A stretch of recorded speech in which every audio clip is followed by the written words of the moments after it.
There's a great deal of suffering present at the moment.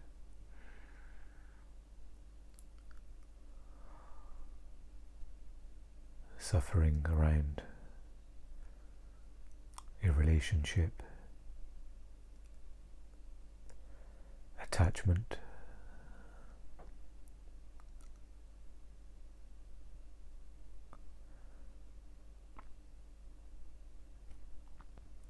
it is one of the most challenging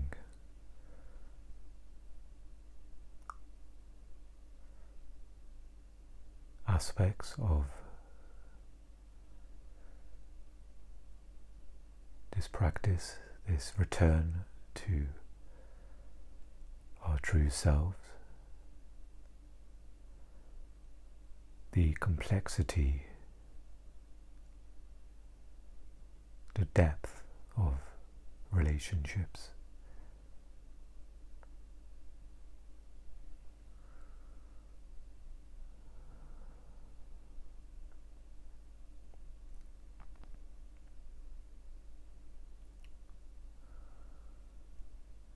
And I sense it may take some time for the attachment to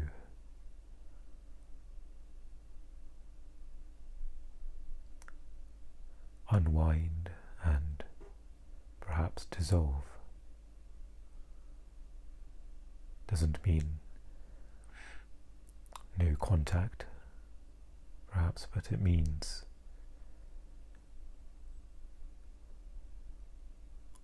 every interaction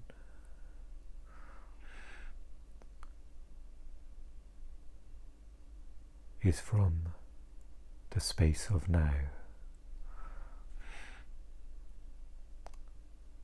Nothing personal.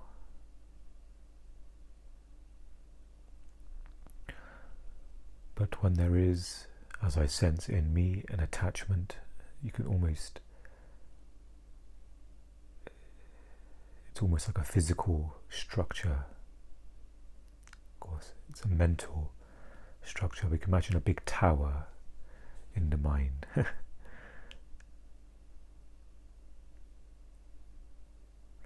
And that, for me, I sense that's made of all of the thoughts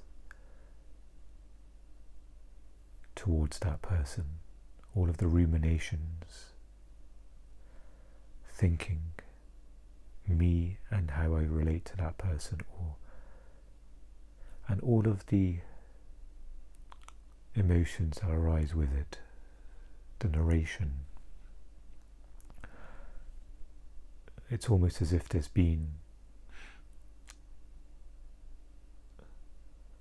the operating of a relationship continues.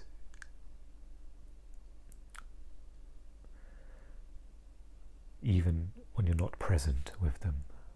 It's incredible how much thoughts, emotions and suffering is generated, and they're not even in your presence. But the ongoing structure of that.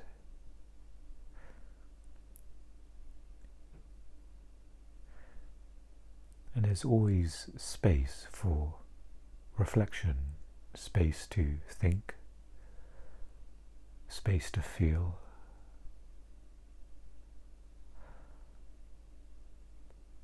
But in the egoic energy, it is always in excess.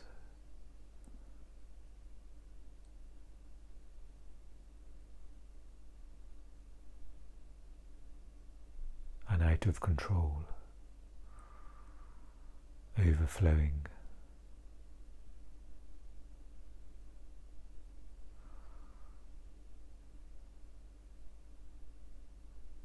So for me, over perhaps months, years, I would say, with this particular connection, it's been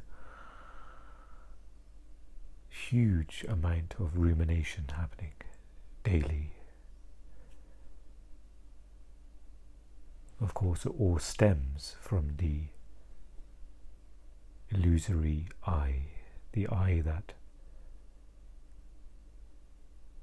has a name, has a body, personality, memory. The separate I, the me and this person, how narration of, does this person still care about me? How do they see me? Am I important to them? Why haven't they contacted me at this time? All of this narration, and there's no right or wrong, but there's a deep sense within myself where after the first perhaps few minutes of analysis or thinking, then it turns into rumination. Something needs to be resolved, and the mind continuously churns up the thoughts, but it's not going anywhere. It's almost as if you're trying to walk somewhere, but you don't realize you're on a treadmill, and you think, ironically, you think you're doing something with the thinking, but really you're not. It's a hamster wheel of going nowhere.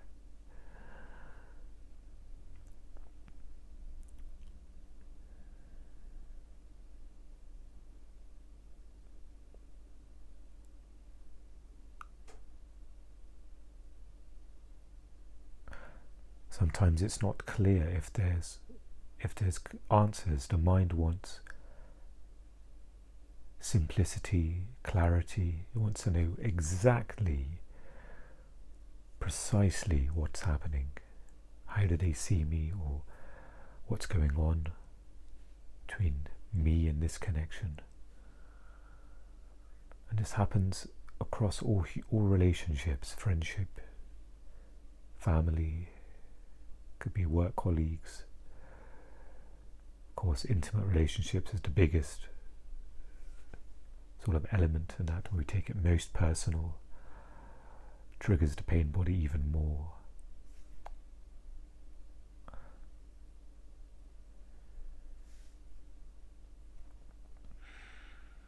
So a huge amount of suffering here, a huge structure,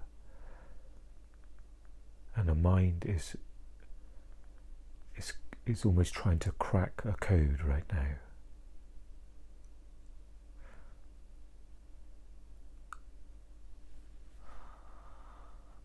Even though it only has half of the equation, it's still trying to. Because the mind assumes, go back to the dynamic of relationship, one connection, one human with another. It tries to assume or fill in the gaps of the other person, of what they're thinking or feeling. What makes the story okay? Yes, of course they don't care about me. It's here's the evidence of it, but still, it's only half of the story. Quite often, it's not. Of course, there are particular situations where there is that clarity, but then there may be a different energy required of letting that go. But in this instance, for me, there's a lot of unknowns, a lot of things that are unclear, but the mind, of course, there's intuition and there's a certain perspective and viewpoint of what is happening, what action's been taken from that person to me, or the inaction, and that has a certain value as well. But there's always the presuming of things. When there's not a certainty in the why, then quite often it's best to let that go. Not what's happening with me, where the mind is projecting what could be happening, churning out all of these scenarios and situations.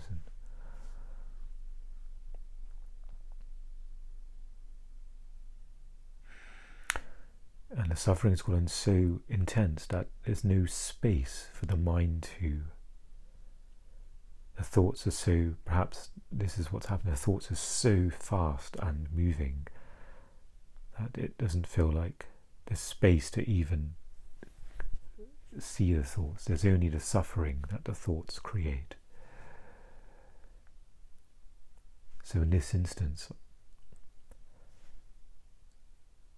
with this level of suffering, perhaps it's not stepping into it, trying to arrange the furniture and figure out. It's perhaps stepping into presence, cutting it off at the root, the root of the illusory I. And perhaps there's no need to unpack the I and the viewpoints and models and thoughts that the mind has about itself with this person.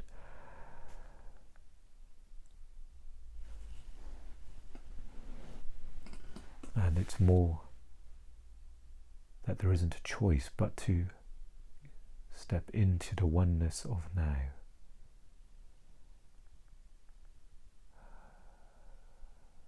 Sounds so simple, but so deeply rooted is my identity and attachment with this person. And you can sense that within yourself, with relationships and those around you.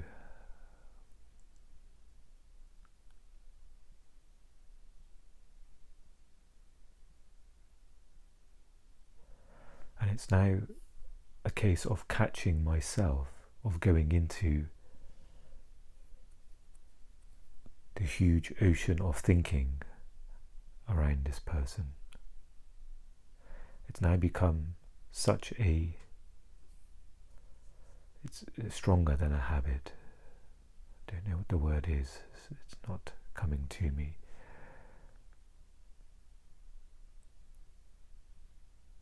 When something is so strong, it's very hard to catch. Suddenly you'll find yourself in the middle of it. I find myself in the middle of a train of thought. I've been thinking for several minutes about the same thing, the same thought patterns. And then it is covered up, the space of now, the true sense of the true reality of who we are is covered up. And now it's back to my identity and this person and the problems,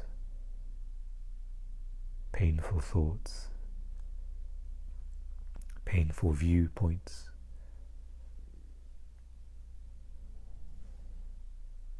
going through the latest interaction, ruminating, replaying, analysing, projecting, filling in the gaps, all of that tension, all of these emotions generated from all of those waves of thoughts, constantly going in circles, and then you're back out and then back in, almost like being in a tumble dryer, a painful tumble dryer, generating suffering. And now there's so much suffering that's happened here. It's now a huge cloud of suffering that's now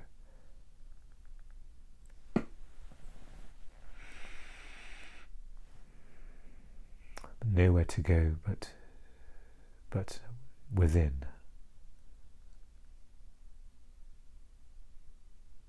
And it gets so painful.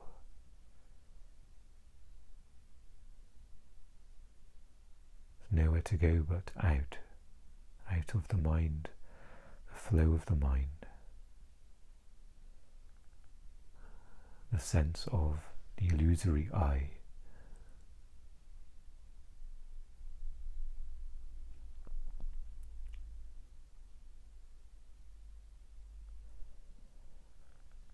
And it's not a case of everything is suddenly serene and calm. It may seem painful to to be present, to allow this moment as it is.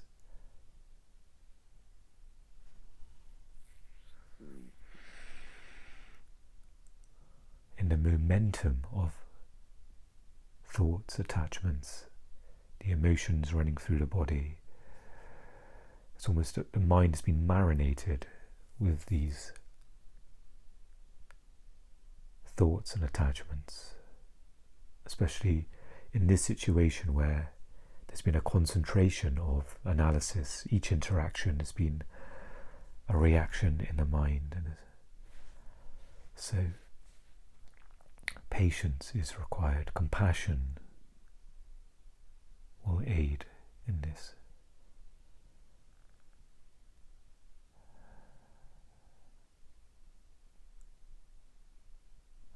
And there's not a sense of you're trying to force a sense of peace by stepping out. You're now stepping off the treadmill, stepping off from the doingness of thinking, of the doingness of being somebody, the thoughts around that, feelings and attachments. Now you're stepping off into the simplicity of spaciousness. And I sense it now, there's a huge pull with the mind, that I have to think about this. This needs to be thought about. The ego is screaming that this is important, that I am important, and what they're doing to me, or what they've done to me, or what's unresolved. Huge energy there. And perhaps this is the pain body as well. The old emotions amplifying what is happening. And of course that has a pull in itself. It wants to feed on this egoic energy.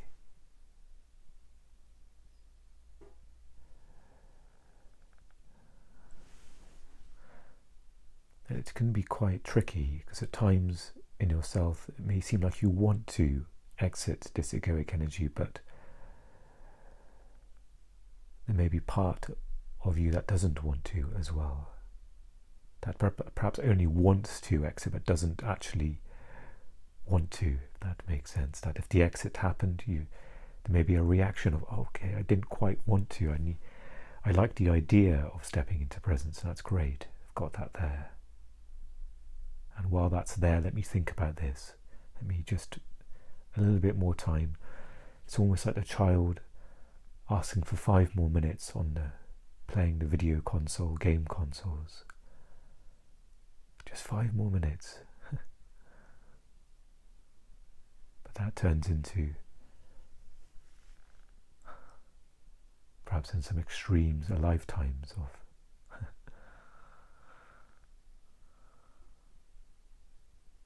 hours and days.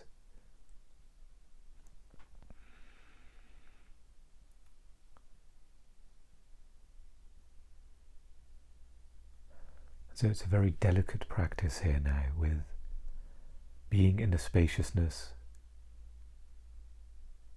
observing the movements of the pain body, the movements of the pulling, but staying rooted in the now, allowing the storm to pass by, but not going back into the storm.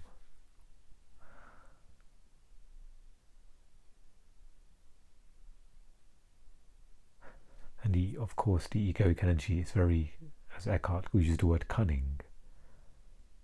So it makes it easy. It's almost like a water slide and you're at the top. And so as soon as you step into one thought of that, you're immediately going down the slide and you're plunged into the depths of the thoughts, thinking, pain body is there.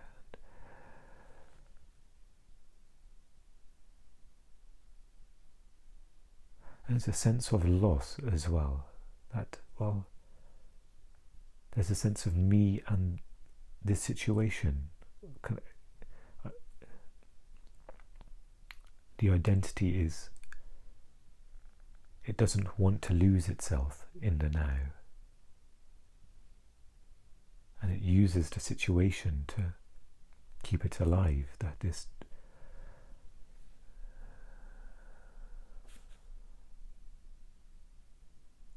and this is different from inaction. If there's action needed with another person, communication needed, or to separate oneself from another person, that's always available in the now. But quite often what's happened, the egoic energy says no, it needs to be done in this energy. You need to come in back into the flow of thought, analysis, and this is where you need to be, this is where it will be resolved, the egoic energy says. So your identity can be repaired. So quite often it's almost almost like using a sword to cut it off and stepping into the now. The now is the sword. In another example Eckhart uses, it cuts through. There's no debating, there's no trying to encourage the mind to quieten or the situation, the thoughts to resolve themselves or to stop on their own.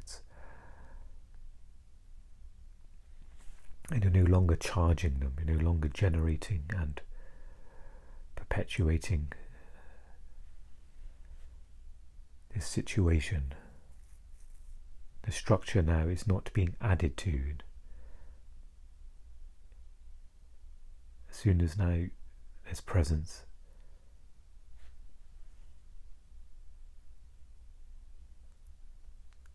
this is the beginning of the dissolving of the mental structure.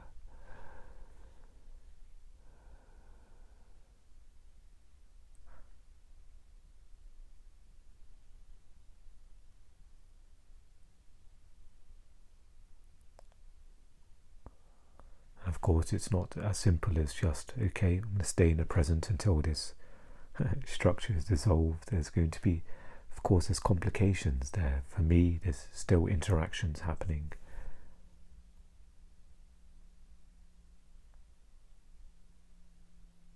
The complexity of human connection, human relationships.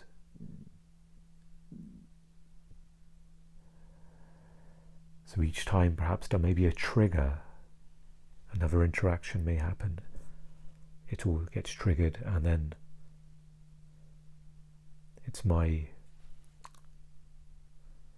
job's not the best word, but perhaps purpose might be better now to catch it, to understand that, do I want to step into that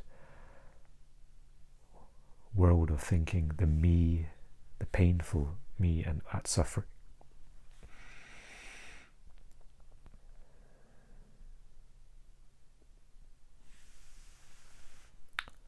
Or can I operate now from the sense of presence? Interaction comes, it comes in the spaciousness of now.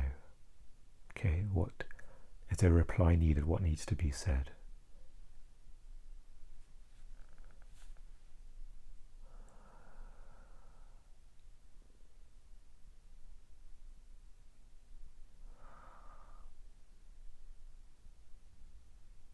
And there may be very complex, painful human relationships where that perhaps it's not an option or it's not needed to sort of end that connection or step away, but it may be needed that there's a huge amount of presence when an interaction happens face to face, or whether it's via a text message.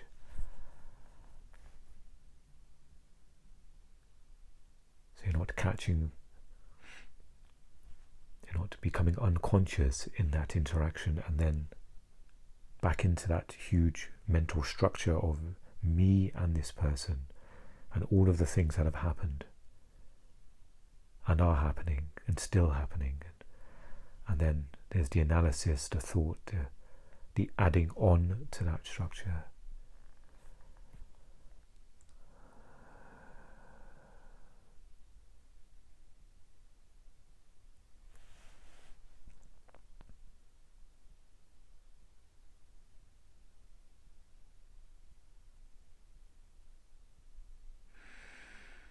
And even though these words are being said, that perhaps over the last, especially the last month or two, there's been huge triggers over and over of stepping into the mental structure of me covering up the now.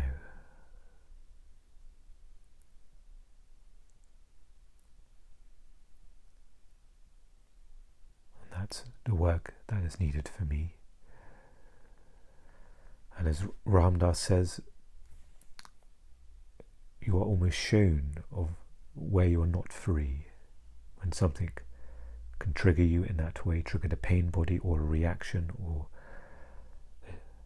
back into identity of the little me, how I relate to this person or situation, it shows you where you're not free.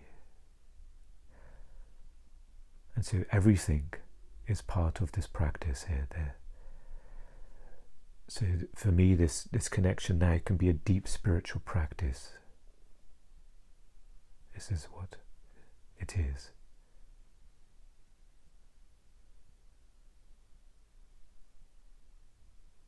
It takes me deeper within. No choice but to be present. It's too painful to be in the mind. Too many thoughts.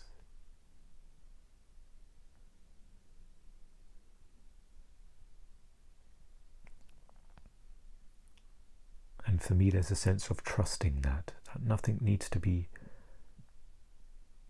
right now. It's best to be in the now.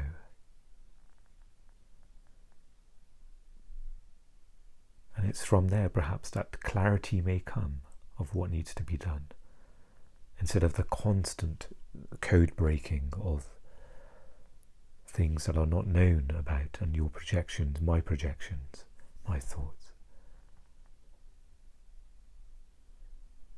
It's now allowing it to be and seeing it settle, and perhaps there's a sense that some clarity may come from that.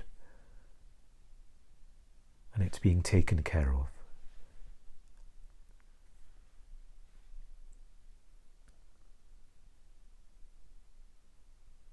And again, allowing this moment to be as it is, stepping into the now versus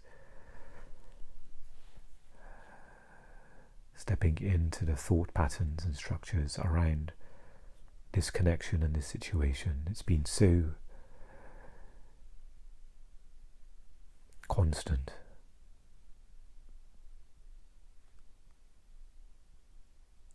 And perhaps there's a grace in that it's needed to get to this point so I can be, it's forcing me into presence. Where before all of the small, perhaps signals of suffering that presence is needed were unheard, and now it's become, instead of a small bell of, okay, presence is needed here, now it's a fire alarm.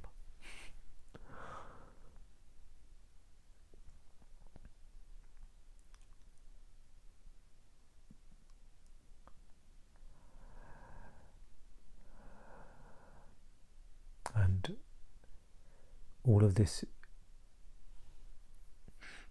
is in a field of compassion as well.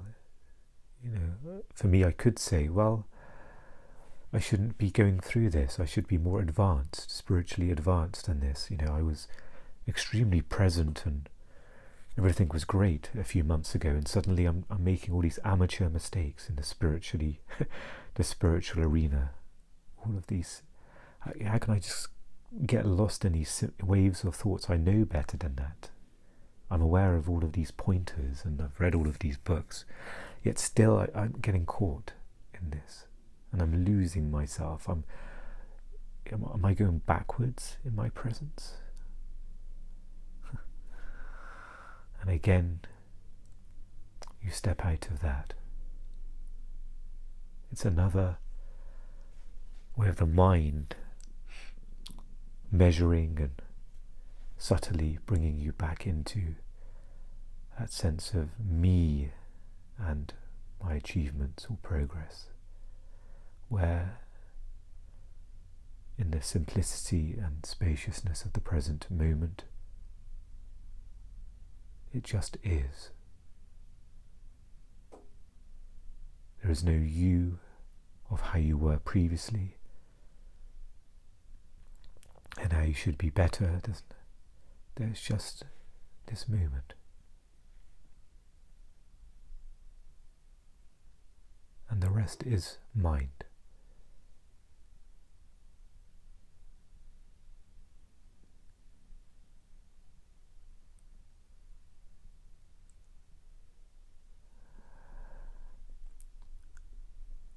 And I can sense it will take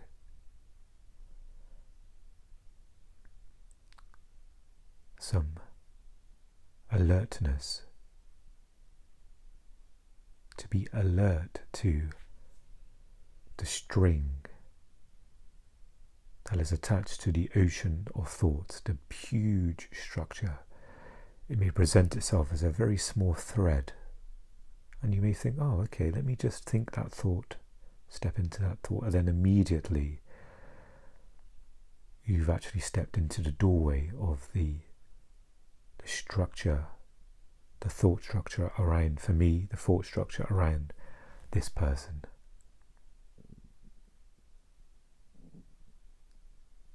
So alertness is required.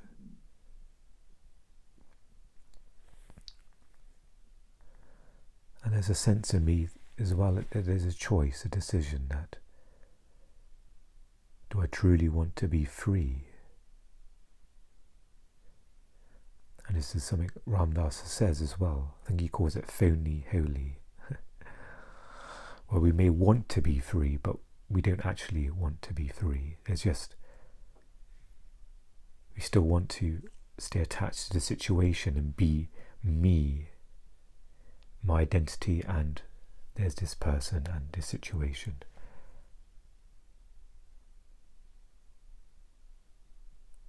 But a sense of completely letting go, and there's a pain in that. There's a sense of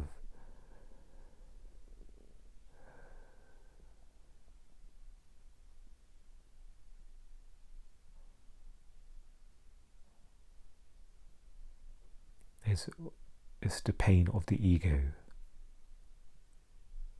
when it becomes diminished.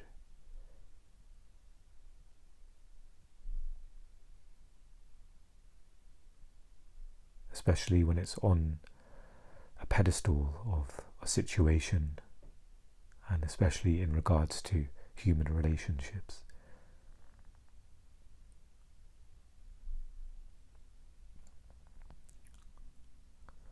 And everything is taken care of in the now. Another text message comes in from this person, okay. It is read in the spaciousness, and then if action is needed, it will arise. What needs to be replied or responded to will come from there, and it's all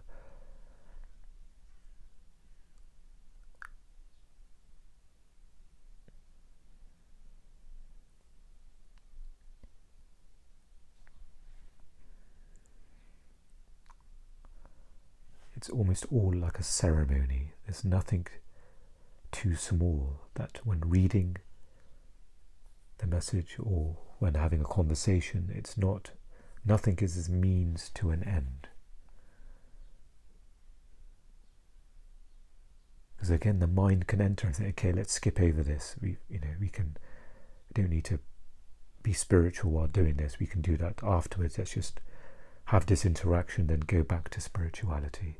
I need to take charge of this, and it's so subtle it comes in.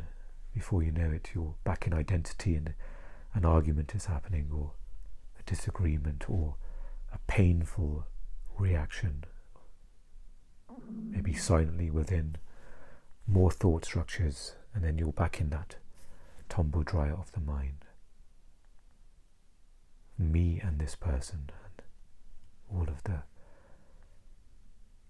chronological timeline of events, and all there.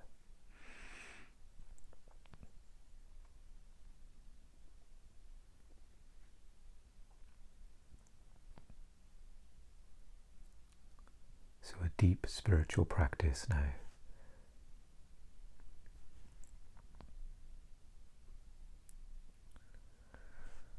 And perhaps this has happened before, where there may be phases of times of when there's a sense of the attachment fading, the intensity becoming less, but then if it triggered once more, it may bolster back up. And so it's understanding the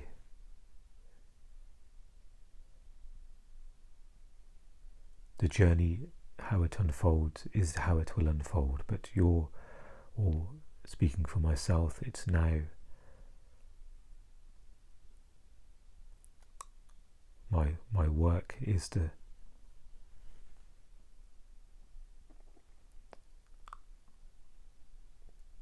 just simply being in the now.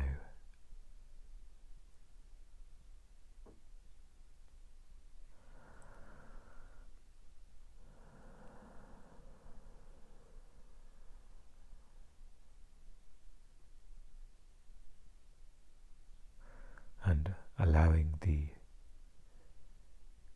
dissolving, the cleaning up, the healing to happen. There's no doing needed. It is a miraculous quality of being in the present moment.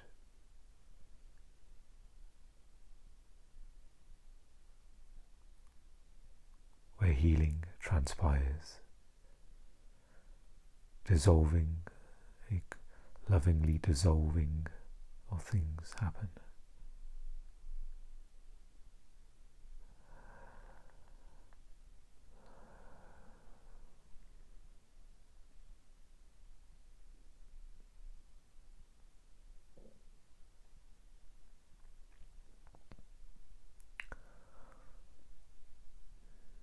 I could sense that there's so much more that, or there's something else that one needs to be said, but I can't quite get to it. It's almost like there's a shell around it, so I can't quite get to the center.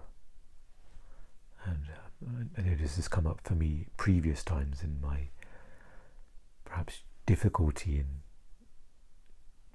with perhaps the limitations mentally of my mental health, where it can be tricky to get to that direct center of what I want to say, but perhaps what has been said is enough. And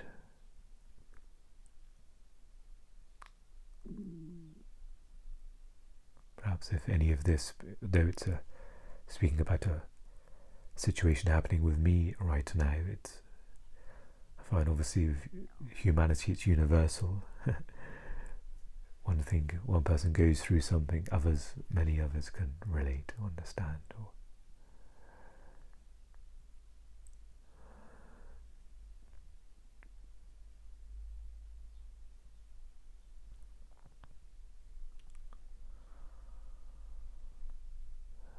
So with this, ending with this, with the intensity of suffering becomes the grace of the sanctuary of now.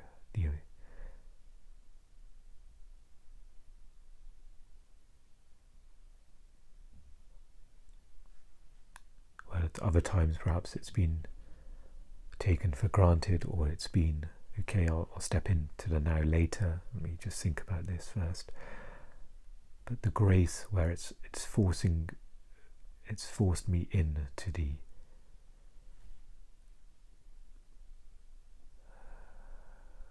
present moment, And it's uncovered or reminded me of the importance of the fundamental being in the present moment, not just thinking about it. Such a big deception there. The mind can give you, okay, perhaps you can be present in a couple of minutes, let's just finish off the thinking for this. And that's what's been happening for the last couple of months, perhaps, for me.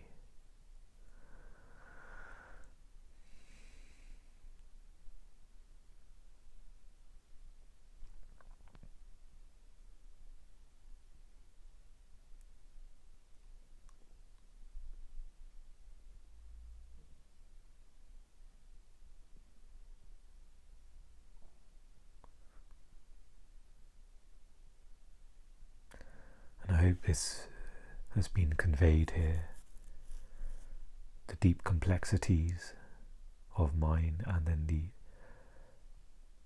beyond simplicity of now.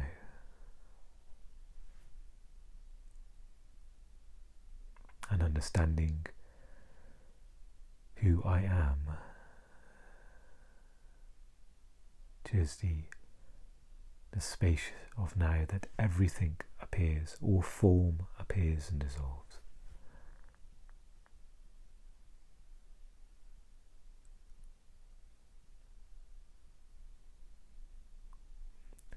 And even just being in the now for a few minutes as recording this, of course, it's a great aid for me to step into the presence. In order for me to record, presence is required.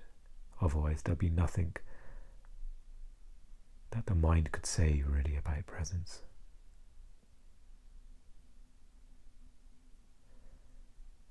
That in order for the stream of consciousness to happen, the stepping into that dimension.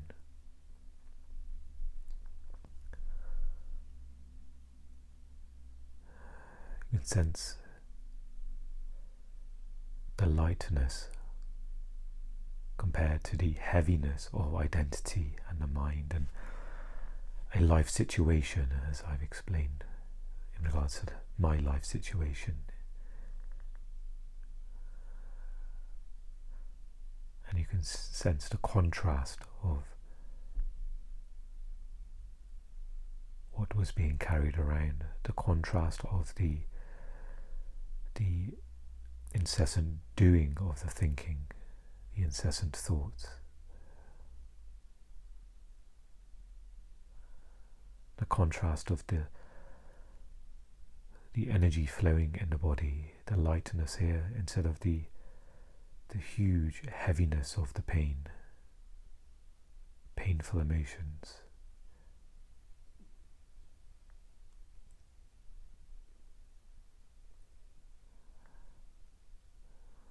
Thank you for joining me for this episode. I wish you well, and I will see you again very soon. Take care.